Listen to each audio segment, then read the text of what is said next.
নমস্কার, আপনাদের সবাইকে পাপিয়ার হেসেলে সাদর আমন্ত্রণ। তো চলুন আজকে আবার একটি নতুনত্ব রেসিপি শুরু করা যাক। প্রথমে এখানে আমি কড়াই রিফাইন তেল দিয়ে নিয়েছি। আপনারা চাইলে রিফাইন তেলের পরিবর্তে সর্ষের তেলও দিয়ে নিতে পারেন। তেলটা গরম হয়ে এলে আমি এখানে দিয়ে দিচ্ছি হাফ টিস্পুন জিরে, দুটো সাদা এলাচ, দু টুকরো দারচিনি, 2-3টে লবঙ্গ আর গোলমরিচ। দেওয়ার পরে আমি এখানে দিয়ে দিচ্ছি দুটো শুকনো লঙ্কা আর দুটো তেজপাতা। দিয়ে এখানে একটুখানি গরম হয়ে এলে আমি এখানে সেদ্ধ করে রাখা আলুটাকে এর ভেতরে দিয়ে দেবো। আলুটা একটু বেশ কালারটা চেঞ্জ হয়ে এলে আমি এখানে আলুগুলোকে বেশ টুকরো টুকরো করে নিচ্ছি।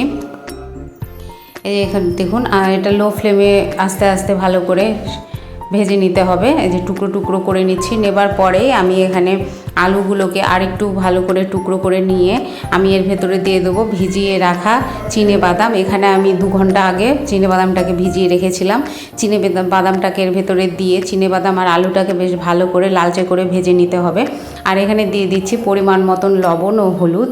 দিয়ে আমি লো ফ্লেমে আস্তে আস্তে চিনেবাদামটা আর আলুটাকে বেশ ভালো করে ভেজে নেব। নিয়ে এখানে দিয়ে দেবো পরিমাণ মতন জল, দিয়ে এটাকে ভালো করে ফুটিয়ে নেব। আজকের রেসিপি আপনাদের কেমন লাগলো অবশ্যই কমেন্টের মাধ্যমে জানাবেন। লাইক করবেন, শেয়ার করবেন বন্ধুবান্ধব আত্মীয়দের মাঝে, আর সাবস্ক্রাইব করে অবশ্যই আমার পাশে থাকবেন। এই যে দেখুন পরিমাণ মতন জলটা দিয়ে দিলাম। জলটা ভালো করে ফুটে উঠলে বা গ্রেভিটা একটুখানি ঠিক হয়ে এলে, যেহেতু সেদ্ধ আলু দিয়েছি, গ্রেভিটা একটুখানি ঠিক হয়ে আসবে। ঠিক হয়ে এলেই আমি এর ভেতরে দিয়ে দেবো সামান্য পরিমাণে ঘি, দিয়ে এটাকে নামিয়ে নেব।